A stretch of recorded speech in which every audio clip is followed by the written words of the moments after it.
been possible if we didn't know what was going on.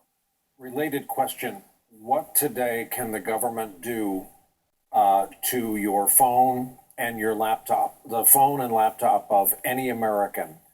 What's the extent of the government's reach if they're determined to reach into your life? We could talk about this question. What's up, NASA? Brian, but we don't have time, so I'll try to summarize.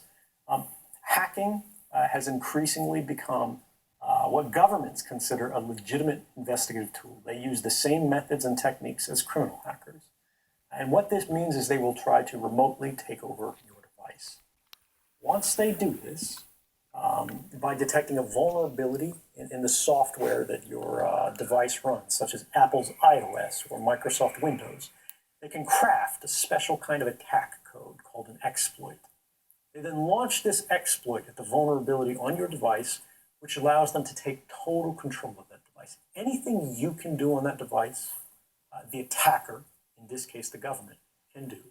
They can read your email, they can collect every document, they can look at your contact book, they can turn the location services on, they can see anything that is on that phone instantly and send it back home to the mothership. They can do the same with laptops.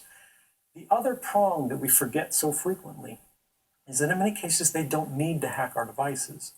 They can simply ask Google for a copy of our email box because Google saves a copy of that. Everything that you ever typed into that search box, Google has a copy of.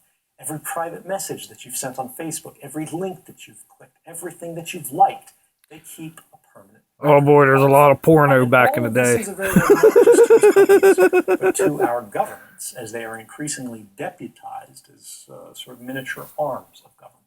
What about enabling your microphone camera?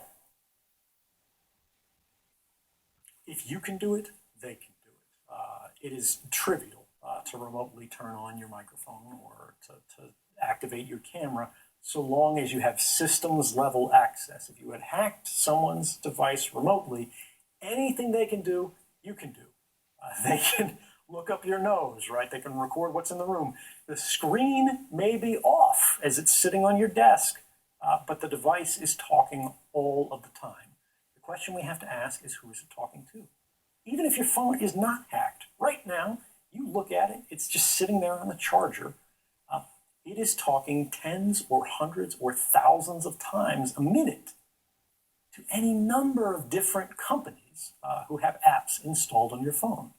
It looks like it's off, it looks like it's just sitting there, but it is constantly chattering.